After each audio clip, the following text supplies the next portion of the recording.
పోయే టైంలో సౌండ్ ఎప్పుడైనా విన్నామా? లేదు కదా. కానీ ఒక సీడ్ నుంచి వచ్చిన ట్రీ పడిపోతే అందరికీ వినపడుతుంది. నేను ఏం చెప్పాలనుకుంటున్నానంటే, క్రియేషన్ ఎప్పుడు సైలెంట్గా జరుగుతుంది, డిస్ట్రాక్షన్ మాత్రం సౌండ్గా ఉంటుంది. ఈరోజు ఇప్పుడే మిమ్మల్ని మీరు ఒక క్వశ్చన్ అడగండి. మీరు మీ లైఫ్ని సైలెంట్గా బిల్డ్ చేస్తున్నారా? ఈ వీడియో కంప్లీట్గా చూశాక సైలెన్స్ని జస్ట్ కాన్సెప్ట్లో కాకుండా మీ డైలీ లైఫ్లో ఒక పవర్ టూల్గా యూస్ చేయడం స్టార్ట్ చేస్తారు.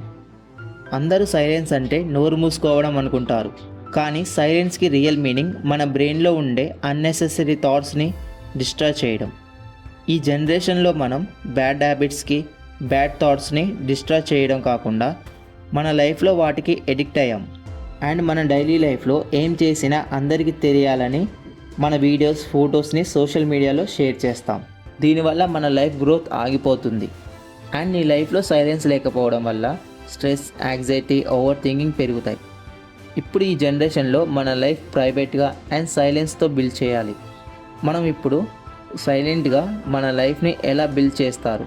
1990స్లో తిహార్ జైల్లో స్టార్ట్ చేసిన విపాసనా రీసెర్చ్లో ఏం జరిగిందంటే, ఓన్లీ 10 days సైలెన్స్తో ఉండడం వల్ల మన మైండ్ కామ్ అవుతుంది, మీ ఎమోషన్స్ని మీరు కంట్రోల్ చేయవచ్చు అని రీసెర్చర్స్ చెప్తున్నారు. 2 to 3 days మీకు అన్కంఫర్టబుల్గా ఉంటుంది అండ్ డార్క్ థాట్స్ వస్తాయి. కానీ 4th day తర్వాత మీ సైలెన్స్ పవర్ని ఫీల్ అవుతారు, మీ మైండ్ కామ్ అవుతుంది. ఫస్ట్ 2 to 3 days మనం 1 to 3 hours no talking, no phone, no social media, ఈ అన్నిటికీ దూరంగా ఉండాలి. ఆ టైంలో ఏం చేయాలంటే, ఒక స్లో వాక్ లేదా బయటికి వెళ్ళి మీ సరౌండింగ్స్ని అబ్జర్వ్ చేయవచ్చు. అండ్ 10 days తర్వాత మీ లైఫ్లో ఒక చేంజ్ మీరే చూస్తారు. మీరు ప్రతిరోజుని ఒక పాజిటివ్ డేగా మార్చుకోవాలి. మీరు డైలీ 10 నిమిషాలు నో ఫోన్, సైలెంట్గా కూర్చొని బ్రీత్ తీసుకుంటూ అబ్జర్వ్ చేయండి. అండ్ వర్క్ మధ్యలో 2 సైలెంట్ బ్రేక్స్ని తీసుకోండి. అంటే no music, no apps, no thoughts.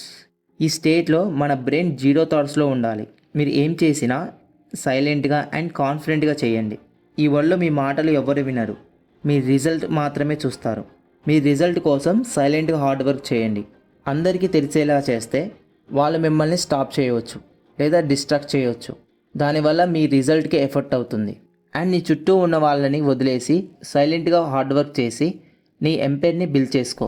నువ్వు ఈ కేటగిరీలోకి వస్తే ఈ వీడియోని లైక్ చేసి నీ ఫ్రెండ్కి షేర్ చేయండి. అలాగే సబ్స్క్రైబ్ అవ్వు, లేకపోతే ఇలాంటి వాల్యుబుల్ కంటెంట్ మిస్ అవ్వచ్చు.